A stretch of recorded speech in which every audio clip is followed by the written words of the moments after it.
प्रिय बच्चों, एक बार पुनः अभिवादन। आप सभी को जय हिंद।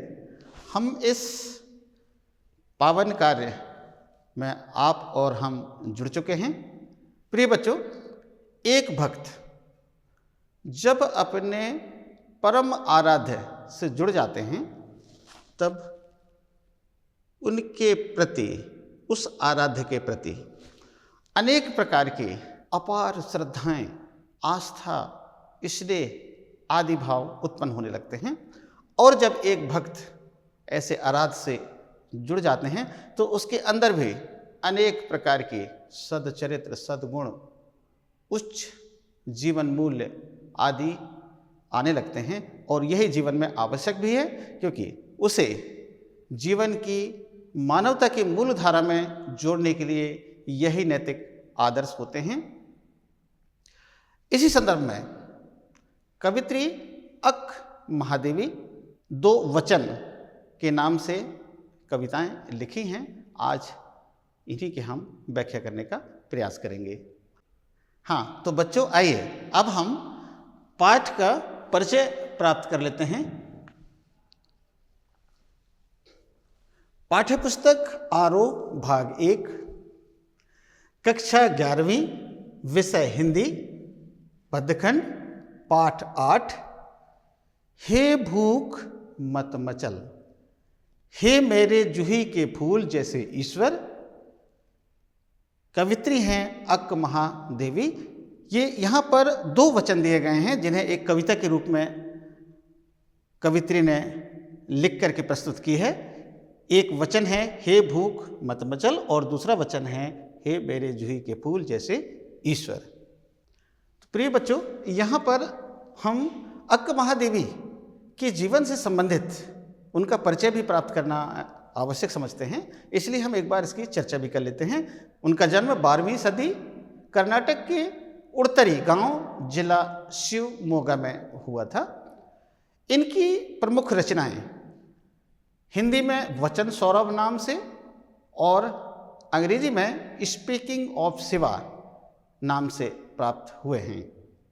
इतिहास में वीर शैव आंदोलन से जुड़े कवियों, रचनाकारों की एक लंबी सूची हमें उपलब्ध होती है।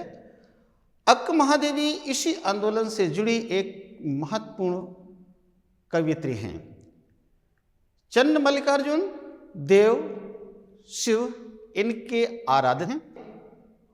बसवन्ना और अल्लामा प्रभु इनके समकालीन कन्नड़ संत कवि थे। कन्नड़ भाषा में अक्क शब्द का अर्थ बहन होता है। प्रिय बच्चों, अक्क महादेवी कन्नड़ भाषा की कवित्री हैं। साहित्य में यह उल्लेख मिलता है कि अक्क महादेवी अपूर्व सुंदरी थी। एक बार वहाँ का स्थानीय राजा इनका अद्भुत अलौकिक सौंदर्य देखकर मुग्ध हो गया तथा इनसे विवाह हेतु इनके परिवार पर दबाव डाला। अक्क महादेवी ने विवाह के लिए राजा के सामने 3 शर्तें रखी। विवाह के पश्चात राजा उन शर्तों का पालन नहीं कर सके, इसलिए महादेवी ने उसी क्षण वस्त्र, आभूषण तथा राज परिवार को छोड़ दिया। प्रिय बच्चों, पर यह त्याग स्त्री केवल शरीर नहीं, इसके गहरे बोध के साथ महावीर आदि महापुरुषों के समक्ष खड़े होने का एक प्रयास था। इस दृष्टि से भी हम देखें तो मीरा की पंक्ति, तन की आस कबहु नहीं कीन्ही, ज्यों रण माही सूरो, ये पंक्तियां अक्क महादेवी पर पूर्णतः चरितार्थ होती हैं। अक्क महादेवी के कारण शैव आंदोलन से बड़ी संख्या में स्त्रियां जुड़ी और अपने संघर्ष और यातना को कविता के रूप में अभिव्यक्ति दी थी, जिनमें अधिकांशतः निम्न तबके की स्त्रियां थीं। इन सभी ने शैव आंदोलन में बढ़ चढ़ करके भाग लिया और अपनी योग, ज्ञान और साधना को एक आंदोलन के रूप में आगे बढ़ाने का प्रयास की थी। और यही बाद में कविता के रूप में एक अभिव्यक्ति का माध्यम बना। इस प्रकार हम देखते हैं कि अक्क महादेवी की कविता पूरे भारतीय साहित्य में इस क्रांतिकारी चेतना का पहला सृजनात्मक दस्तावेज है और संपूर्ण स्त्रीवादी आंदोलन के लिए एक प्रेरणा के स्रोत भी बने। अक्क महादेवी के 2 वचन के रूप में हमें ये कविताएं मिलती हैं। दोनों वचनों का हिंदी में अनुवाद केदारनाथ सिंह ने किया है। प्रथम कविता या वचन में इंद्रियों पर नियंत्रण का संदेश दिया गया है। यह संदेश उपदेशात्मक न होकर प्रेम से भरा एक मनुहार है। दूसरे वचन एक भक्त का ईश्वर के प्रति अपूर्ण समर्पण की भाव होता है।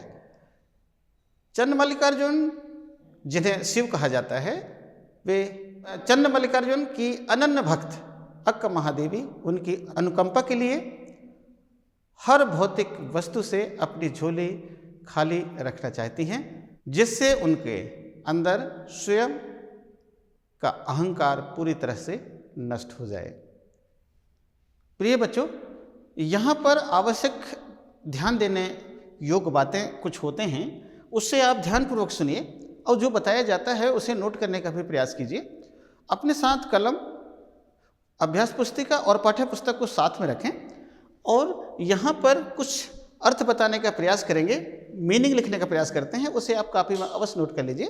क्योंकि हमें जब हम सुनते हैं, जिस वक्त सुनते हैं, हमें ऐसा लगता है कि हम उसको पूर्ण रूप से लिख लेंगे और अच्छे से प्रदर्शन कर सकते हैं, लेकिन ऐसा नहीं होता है। वह तेज़ी से हमारे स्मरण शक्ति से उतरता है, यानी विस्मृत होने लगता है, भूलने लगते हैं। यदि हम लिखने की आदत डालते हैं और हमें 2-3-4 माह बाद फिर से हमें आवश्यकता पड़ती है और उसे हम देखते हैं तो वह फिर से हमें याद आने लगते हैं। इसलिए लिखना बहुत आवश्यक है। एक बार मैं लिखने के उद्देश्य को भी यहाँ स्पष्ट करने का प्रयास कर रहा हूँ कि जब हम किसी विषय वस्तु को लिखते हैं तब स्वच्छता आने लगती है, हम उसे सफाई से लिखने लगते हैं, बार बार काट पीट होने की जो स्थिति बनती है वो धीरे धीरे खत्म होने लगती है। दूसरा एडवांटेज इसका और है लिखने का कि गति आ जाती है। अब गति इसलिए हमें आवश्यक होता है कि उस समय सीमा के अंदर हमें उस प्रश्न पत्र को हल करना होता है और वह भी अच्छे तरीक़ा से। इसलिए अगर हमारी गति बराबर बनी रहेगी तो हम उसे 3 घंटे के अंदर उस कार्य को हम पूर्ण कर लेते हैं। इसके पश्चात विषय वस्तु से हम परिचित हो जाते हैं कि जिस विषय वस्तु को बार बार लिख रहे हैं, हम बार बार लिख रहे हैं, तो उसके उत्तर को भी हम समझ जाते हैं और फिर हम उसको लिखते हैं। दूसरी, वर्तनी की शुद्धता। यदि हम किसी विषय वस्तु को बार बार लिखते हैं, समझने का प्रयास करते हैं, तो उसकी जो स्पेलिंग त्रुटि होने की जो स्थिति बनती है वो धीरे धीरे समाप्त होने लगती है। प्रिय बच्चों, यहाँ एक बात हम स्पष्ट करना चाहेंगे कि यदि स्पेलिंग त्रुटि हुई तो अंक ज़्यादा से ज़्यादा कटने की संभावना हो जाती है। वह इसलिए कि स्पेलिंग त्रुटि हुई है, वर्तनी की अशुद्धता हुई है, तो उस शब्द के अर्थ बदल जाता है और जब शब्द का अर्थ ही बदल गया तो फिर उसका महत्व वहाँ पर ख़त्म हो गया और वहाँ अंक कट सकते हैं। इसलिए मैंने अभी 2-3 बिंदु बताने का प्रयास किया, उसे आप अवश्य ध्यान दें और लिखने के प्रयास करेंगे। जैसे कि हम व्याख्या करते हैं तो आप कॉपी पेन ले करके उन शब्दावली, उस वाक्य विन्यास को लिखने का प्रयास करें। अपने मन से जब आप लिखेंगे तो आप बेहतर प्रदर्शन कर सकते हैं। चलिए, तो व्याख्या करने के पूर्व कुछ बिंदु होते हैं, उन बिंदुओं पर भी हम आवश्यक रूप से चर्चा कर लेते हैं। यहाँ पर हे भूख मत मचल, इस पद की पहली पंक्ति है ये। फिर इसके बाद हम आगे बढ़ते हैं। चन्न मल्लिकार्जुन का इस पद के ये अंतिम शब्द हैं, तो इसे हमें कैसे लिखना है उसे हम लिख करके दिखाने का प्रयास किया है। यहाँ पर अभी हम व्याख्या नहीं किए हैं, लेकिन हमें प्रारंभ कैसे करना है, शुरुआत कैसे करना है, इसे हम समझने का प्रयास करते हैं। सबसे पहले संकेत, संदर्भ, प्रसंग, व्याख्या और काव्य सौंदर्य, इन बिंदुओं पर हमें व्याख्या करना होता है। जो अंक आवंटित होते हैं इन सभी बिंदुओं पर अंक होते हैं। यदि इन बिंदुओं का हमने छोड़ दिया, हमसे कहीं चूक हो गई है, तो फिर वह अंक कटने की संभावना बढ़ जाती है। तो हमें कैसे लिखना है? संकेत में। संकेत में जिस पद की हम व्याख्या कर रहे हैं उस पद के प्रारंभ के 1 या 2 शब्दों को लिख देना है और dash dash dash dash dash dash करते हुए उसी पद के अंतिम 2 या 3 शब्दों को लिख देना है। इससे यह स्पष्ट होता है कि हम किस पद की व्याख्या कर रहे हैं। यहाँ से मूल्यांकन करता स्पष्ट रूप से समझ जाते हैं कि किस पद की व्याख्या की गई है। तो ये यहाँ संकेत का उद्देश्य यहाँ पर पूरा होता है। संदर्भ, संदर्भ में पाठ का नाम और कवि का नाम स्पष्ट रूप से वहाँ पर आ जाए तो संदर्भ का उद्देश्य वहाँ पर पूरा होता है। उसके हम दूसरी विधि से भी लिख सकते हैं कि प्रस्तुत पंक्तियाँ हमारी पाठ्य पुस्तक आरोह भाग 1 हे भूख मत मचल नामक कविता से अवतरित हैं। इसकी कवित्री अक्क महादेवी हैं।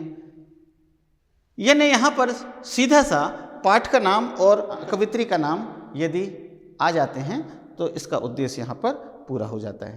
प्रिय बच्चों, एक बात और भी यहाँ पर स्पष्ट करना यहाँ हम उचित समझते हैं कि कवि, कवित्री या लेखक के नाम के सामने श्रीमान, श्रीमती, माननीय, आदरणीय ऐसे शब्दों का प्रयोग नहीं करना है। इसका कारण है कि ये कवि, लेखक, कवित्री जो रचनाएं लिखे हैं ये अमर कृतियां होते हैं, अमर वाणी में होते हैं। इसलिए हमें श्रीमान, श्रीमती ऐसे शब्द का प्रयोग हमें कभी भी नहीं करना है इनके नाम के समक्ष। चलिए, अब हमारे संदर्भ का उद्देश्य यहाँ पर पूरा होता है। प्रसंग, प्रसंग पद की व्याख्या के अनुरूप उस पद में क्या व्याख्या करना है, किस विषय पर है, उस विषय को 1 या 2 लाइनों में उसके प्रसंग के रूप में व्यक्त करने का प्रयास करना है, 1 या 2 वाक्यों में। यदि हमारा प्रसंग 4 वाक्य, 5 वाक्य, 6 वाक्य में जाता है तो प्रसंग का महत्व अपने आप कम होने लगता है। इसलिए प्रसंग को हमारा प्रयास रहे कि कम से कम शब्द में स्पष्ट रूप से प्रसंग को देना है। यदि हमारा प्रसंग सारगर्भित है तो व्याख्या को समझने में आसानी हो जाती है। इसलिए हमें प्रसंग को भी ध्यानपूर्वक देना है। अब हम प्रसंग को किस तरह से देंगे, हम प्रयास करते हैं।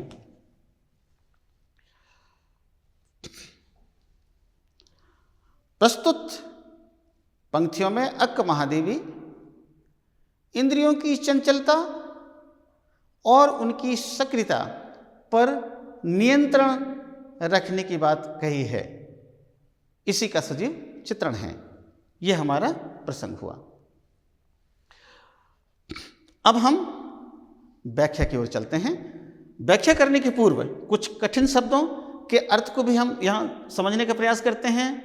भूख, प्यास ये जानते हैं, नींद, क्रोध, मोह, इनकी मीनिंग आप अर्थ समझते होंगे, लेकिन वास्तव में ये इंद्रियों से संबंधित भाव होते हैं।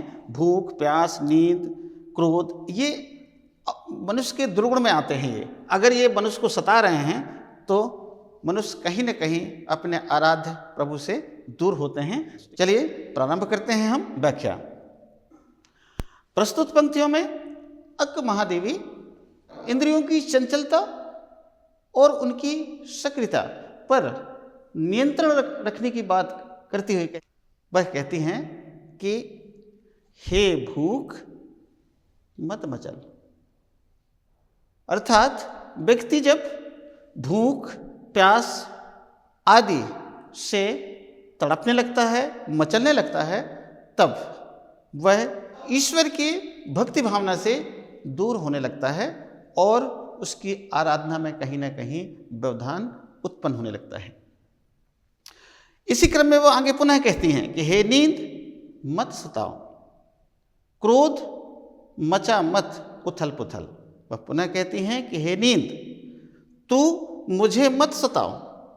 वह इसलिए कि जब व्यक्ति निद्रा के भाव में होता है, आलस के भाव में होता है, तब वह प्रभु की आराधना सही नहीं कर सकता है और वह उस मूल रास्ता से विचलित होने लगता है।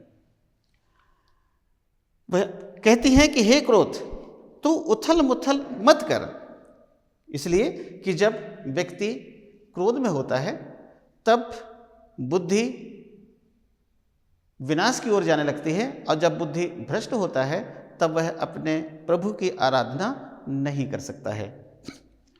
हे मोह पास अपने ढील, पुनः कहती हैं कि व्यक्ति सांसारिक माया मोह के जाल में फंस जाता है, तब वह उससे बाहर नहीं निकल सकता है। इसलिए वह कहती हैं कि हे मोह तू अपनी पकड़ को ढीला कर, जिससे मैं स्वतंत्र होकर अपने आराध्य की स्तुति कर सकूं और आत्मा और परमात्मा का मिलन हो सके।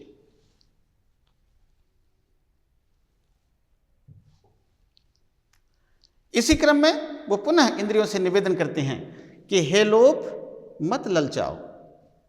वह कहते हैं कि व्यक्ति सांसारिक जीवन यापन करता है, उसके अंदर अनेक लोभ और लालच होते हैं, इसलिए तो उसे मत ललचाओ, क्योंकि लोभ की प्रवृत्ति आने से व्यक्ति ईश्वर से अपने आप दूर होने लगता है। वह आगे कहते हैं कि हे मद मद कर मदहोश, कि हे मद मुझे मदहोश मत कर, अर्थात मद में मत डुबो, मेरे अंदर घमंड की भावनाएं मत लाओ। हे ईर्षा जला मत, वह पुनः कहती हैं ईर्षा से कि मेरे अंदर आत्मा में उठने वाले भक्ति भाव को जला मत, अर्थात व्यक्ति के अंदर ईर्षा, द्वेष, कपट आदि की भावनाएं जो कि अवगुण होते हैं वे विकसित होने लगते हैं, तो वह भक्त ईश्वर की भक्ति नहीं कर सकता है और वह अपनी मूल आराधना, मूल भक्ति भावना से दूर होता चला जाता है। ओ चराचर मत चूक अवसर, आई हूं संदेश लेकर चन्न मल्लिकार्जुन का। पुनः अक महादेवी इस संसार के जड़ और चेतन, प्रिय बच्चों यहाँ चराचर का अर्थ जड़ और चेतन से है, कि वह कहती हैं कि सांसारिक जड़ और चेतन प्राणियों को सलाह देते हुए कहती हैं कि मैं चन्न मल्लिकार्जुन अर्थात शिव का संदेश लेकर आई हूं, इसे आराधना करने का शुभ अवसर प्राप्त हुआ है। इस शुभ अवसर को इंद्रियों और लोभ लालच के वशीभूत होकर इस अवसर को मत गंवा देना, क्योंकि यह हमारे समक्ष शुभ अवसर आया है। इसलिए आओ आत्मा और परमात्मा के मिलन को हम स्वीकार करें और ऐसे शुभ अवसर का लाभ उठाएं और हम ईश्वर से जुड़ सकें, ऐसी हमारी कामना है। प्रिय बच्चों, इस प्रकार इस पद की व्याख्या यहाँ पर समाप्त होती है। बच्चों, अब हम काव्य सौंदर्य की चर्चा यहाँ अवश्य कर लेते हैं। काव्य सौंदर्य को किस तरह लिखना है यहाँ पर ध्यान देना आवश्यक है। कुछ पुस्तकों में ऐसा लिखा रहता है कि अक्क महादेवी ने प्रभु की प्रति अनन्य भक्तिभाव को प्रदर्शित किया है, ऐसा हम लिखते हैं। यह काव्य सौंदर्य नहीं है, यह व्याख्या का एक भाग है। यह काव्य सौंदर्य नहीं है। काव्य सौंदर्य व्याकरण सम्मत होता है कि उसमें कवि ने कौन से रस, कौन से छंद, कौन से गुण, कौन से काव्य का प्रयोग करके उन पंक्तियों में चमत्कार उत्पन्न करने का प्रयास किए हैं और उसे आनंददायक रसपूर्ण बनाने का प्रयास करते हैं। तो वो जो चमत्कार उत्पन्न करते हैं वही उसका काव्य सौंदर्य है। इसलिए हमसे चूक ना हो कि हमने लिखा कि अक्क महादेवी ने प्रभु के प्रति अनन्य भक्ति भाव को प्रदर्शित किया है, ये हम लिख देते हैं और हमें लगता है कि खास है, विशेष है। विशेष नहीं है, ये व्याख्या का एक भाग है।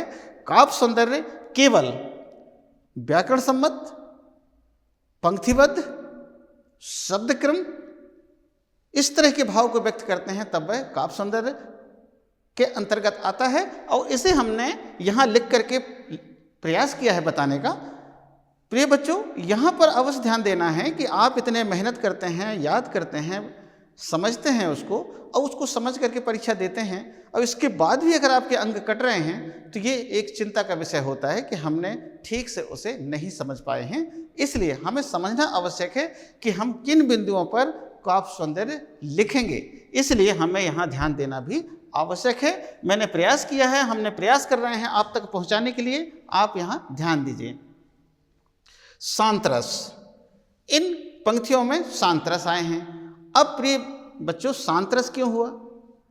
सांतरस में कोमल वर्णों का प्रयोग एक, और जहाँ पर ईश्वर की भक्ति, स्तुति, साधना, आस्था, प्रेम आदि के भाव उत्पन्न होते हैं, ऐसे जो काव्य होते हैं, ऐसे कविता होते हैं, वे सांतरस के अंतर्गत आते हैं। चूँकि अक्क महादेवी ने इंद्रियों पर नियंत्रण रखने की बात कही है, उन पर चिंतन और मनन की है, इसलिए यहाँ पर सांतरस है। माधुर्य गुण, माधुर्य गुण फिर वही, जहाँ पर ईश्वर की भक्ति, स्तुति, साधना, विनम्रता, प्रेम, मधुरता आदि के जब भाव निकलते हैं, वहाँ पर माधुर्य गुण होता है। पुनः हम इसकी चर्चा करते हैं। पंक्ति विन्यास एवं शब्द क्रम व्यवस्थित हैं। इसका आशय हुआ कि कवि ने जो कविता की रचना की है, उनके पंक्तियों को हम आगे पीछे कर दें या फिर उन शब्दों को आगे पीछे कर दें, तो उस कविता की जो रस है, आनंदपूर्ण भाव है, वो खत्म हो जाएगा, क्योंकि वो पंक्तियाँ आगे पीछे हो गई हैं। इसलिए हमें उसके सौंदर्य में लिखना है कि पंक्ति विन्यास एवं शब्द क्रम व्यवस्थित हैं। इसके बाद खड़ी बोली का प्रयोग। अब चूंकि यह कविता कन्नड़ भाषा में लिखी गई थी, लेकिन इसकी अनुवाद हिंदी में हुआ है, इसलिए यह खड़ी बोली का प्रयोग हुआ है। इस तरह से हम लिखने का प्रयास करते हैं। इसके बाद इन बिंदुओं पर यदि हम लिखने का प्रयास करते हैं तो हमारा काव्य सौंदर्य का उद्देश्य यहाँ पर पूरा हो जाता है। प्रिय बच्चों, एक बार पुनः किसी भी 4 पंक्तियाँ दिए रहेंगे किसी भी कविता की, और उसमें लिखा होगा कि आप इसकी शिल्प सौंदर्य लिखिए। तो शिल्प सौंदर्य लिखने के लिए एक अवतरण में देना है, एक पैरा में लिखना है वाक्य बना करके, या फिर उसी पदों के कला पक्ष को लिखिए। ऐसे यदि आता है कि 3-4 पंक्तियाँ लिखे हुए हैं, उन पंक्तियों के नीचे लिखा होगा कि उपरोक्त पद की कला पक्ष को लिखिए। तो जब कला पक्ष लिखने की जब बात कही गई है, तो आप इनको बिंदुवार नहीं लिखेंगे, बल्कि एक अवतरण बना करके लिखेंगे। अगर अवतरण बना के लिखते हैं तो वही उसकी कला पक्ष हुआ। इसी प्रकार उसकी शिल्प विधान को लिखिए। ऐसा प्रश्न आता है कि 2 या 3 पंक्तियाँ ऊपर लिखी हुई हैं और नीचे उसके प्रश्न हैं। प्रश्न में ये बताया गया है कि उसके शिल्प विधान को लिखिए, उपरोक्त पंक्तियों की शिल्प विधान को लिखिए, ऐसा प्रश्न है हमारे सामने। तो हम उसे एक अवतरण के रूप में एक पैरा बनाकर लिख देंगे, तो उसका वह शिल्प विधान हो गया। अब वहाँ पर ज़्यादा विचार करने की आवश्यकता नहीं कि शिल्प विधान क्या होता है, काव्य सौंदर्य क्या होता है, शिल्प सौंदर्य क्या होता है। नहीं, शिल्प सौंदर्य, काव्य सौंदर्य यही है, केवल लिखने की विधि, प्रस्तुतिकरण की विधि अलग होती है। अब मैं एक अवतरण बना करके लिखने का प्रयास कर रहा हूं, उसे आप ध्यानपूर्वक सुनिए। अगर उपरोक्त पंक्तियों की शिल्प विधान को लिखिए, ऐसा प्रश्न है, तो हम ऐसे लिखेंगे। कवि ने अपनी काव्य रचना में शांत रस का सुंदर समन्वय किया है। ये एक पंक्ति हो गई, एक वाक्य हुआ हमारा। अपने काव्य में चमत्कार उत्पन्न करने की दृष्टि से कवित्री ने माधुर्य गुण की भी समावेश की है। कवित्री के इन पंक्तियों में पंक्ति विन्यास एवं शब्द क्रम व्यवस्थित होकर अत्यंत रोचकपूर्ण हो गए हैं।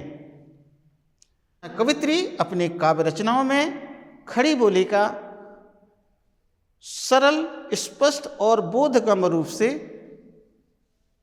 अभिव्यक्त किए हैं। इस तरह से जब हम वाक्य बना करके जब हम लिख देते हैं तो उसका शिल्प सौंदर्य हो गया। और वही उसका शिल्प विधान हो गया और वही उसका कला पक्ष हो गया। हाँ, काव्य सौंदर्य लिखना है तो हम ऐसे बिंदुवार लिख देंगे तो हमारा काव्य सौंदर्य का उद्देश्य पूरा हो गया। इसके पश्चात हम आगे की पद की ओर आगे बढ़ते हैं, आगे की रचना की ओर आगे बढ़ते हैं। ये दूसरा वचन है, हे मेरे जूही के फूल जैसे ईश्वर, मंगवाओ मुझसे भीख और कुछ ऐसा करो कि भूल जाऊं अपना घर पूरी तरह, झोली फैलाऊं और ना मिले भीख। चलिए इसकी हम व्याख्या करते हैं। तो संकेत हमने पूर्व में बताने का प्रयास किए हैं, संकेत उसी तरह का लिखना है जैसा हम बताने का प्रयास किए थे कि प्रारंभ के 2 या 3 शब्दों को लिखना है, फिर उसी पद के अंतिम 2 या 3 शब्द को लिख देना है। इससे स्पष्ट हो जाता है कि यह हमारा संकेत है। संदर्भ में पाठ का नाम और कवित्री का नाम स्पष्ट रूप से आए तो उसका उद्देश्य वहाँ पर पूरा होता है। प्रसंग अवश्य व्याख्या के अनुरूप प्रसंग के भाव बदल जाते हैं। तो हम यहाँ समझने का प्रयास करते हैं कि इसकी प्रसंग यहाँ पर क्या होगी। प्रस्तुत पंक्तियों में कवित्री अक्क महादेवी सांसारिक वस्तुएं अर्थात भौतिक वस्तुओं का परित्याग तथा अपने अंदर अहम की भावनाएं हैं उन्हें समाप्त करने की बात कही है। ये हमारा प्रसंग है। चलिए अब हम व्याख्या की ओर आगे बढ़ते हैं। हे मेरे जूही के फूल जैसे ईश्वर, प्रस्तुत पंक्तियों में कवित्री अक्क महादेवी अपने आराध्य शिव, जिसे वे परम ईश्वर के रूप में मानते हैं, उन्हें जूही के फूल की तरह कोमल बता रही हैं। वह कहती हैं कि हे मेरे जूही के फूल जैसे कोमल ईश्वर, मुझसे सांसारिक आवश्यकताओं की पूर्ति करने के लिए यदि मैं भीख मांगती हूँ तो मुझे भीख कहीं से प्राप्त ना हो। और इतना ही नहीं, आप ऐसा कुछ चमत्कार कर दो कि मुझे कहीं से भी किसी भी प्रकार की भीख ना मिले, भूल जाऊं अपना घर पूरी तरह, और इसके साथ ही मैं अपना घर परिवार सांसारिक माया मोह आदि को भूल जाऊं, झोली फैलाऊं और ना मिले भीख। और यदि मैं अपनी आवश्यकताओं की पूर्ति करने के लिए भीख मांगने के उद्देश्य से किसी के समक्ष झोली फैलाती हूँ तो मुझे भीख भी ना मिले, कोई भी मुझे भीख देने का साहस न करे और मुझे भीख भी प्राप्त ना हो। अर्थात मुझे इस सांसार की भौतिक वस्तुओं से दूर रखो, उन सांसारिक वस्तुओं का मुझे परित्याग करना है। इसके पश्चात तो पुनः कहती हैं कि कोई हाथ बढ़ाए कुछ देने को तो वह गिर जाए नीचे, और यदि मैं झुकूं उसे उठाने तो कोई कुत्ता आ जाए और उसे झपट कर छीन ले मुझसे।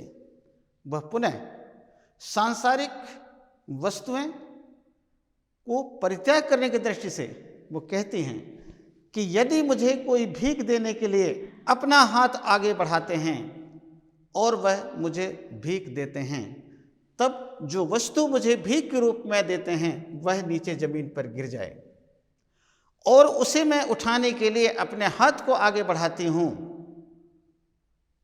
झुक करके हाथ आगे बढ़ाती हूँ, तो मेरे झुकने के पहले अर्थात मेरे उठाने के पहले कोई कुत्ता आ जाए और उस वस्तु को उठा ले, जिससे मेरे हाथ में वह भीख की वस्तु मुझे प्राप्त न हो। इस प्रकार वह कुत्ता उस वस्तु को झपट कर मुझसे छीन ले।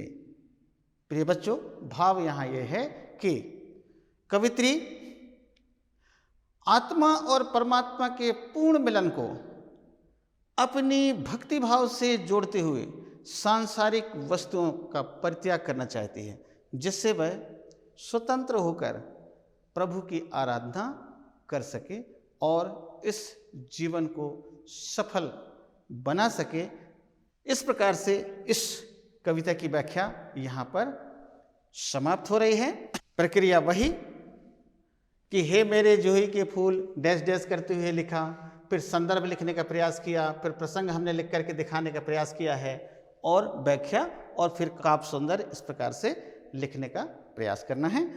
प्रिय बच्चों, कुछ प्रश्न हैं जिसे आप पीछे उस पाठ के अंत में दिए गए हैं, तो इन प्रश्नों को भली भांति समझना है, पढ़ना है और इसे तैयार करने का प्रयास करना है। पहला प्रश्न है कि लक्ष्य प्राप्ति में इंद्रियां बाधक होती हैं, इसके संदर्भ में अपना तर्क दीजिए। ये एक अनुप्रयोगात्मक प्रश्न है, इसे अपने मन से आपको अपने भाव और विचारों को अभिव्यक्त करना है। ओ चराचर मत चूक अवसर, इस पंक्ति का आशय स्पष्ट कीजिए। ईश्वर के लिए किस दृष्टांत का प्रयोग किया गया है, ईश्वर और उसके साम्य का आधार बताइए। चौथा है अपना घर से क्या तात्पर्य है, इसे भूलने की बात क्यों कही गई है।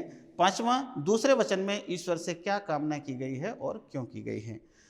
इस प्रकार से यहाँ पर पूरी तरह से अनुप्रयोगात्मक प्रश्न, विश्लेषणात्मक प्रश्न के अंतर्गत ये प्रश्न हैं, इसलिए इन्हें तैयार करने का प्रयास करें, अपने अभ्यास पुस्तिका में पूर्ण करें और बार बार अभ्यास करते रहें, जिससे आप परीक्षा में अच्छे प्रदर्शन कर सकते हैं और अंक प्राप्त होंगे, और वे प्राप्त हुए अंक ही आपके योग्यता का निर्धारण करेंगे। प्रिय बच्चों, समय सीमा का बंधन होता है। इसी के साथ मैं रूप सिंह कुशराम, व्याख्याता, एक बार पुनः अभिवादन। जय हिंद।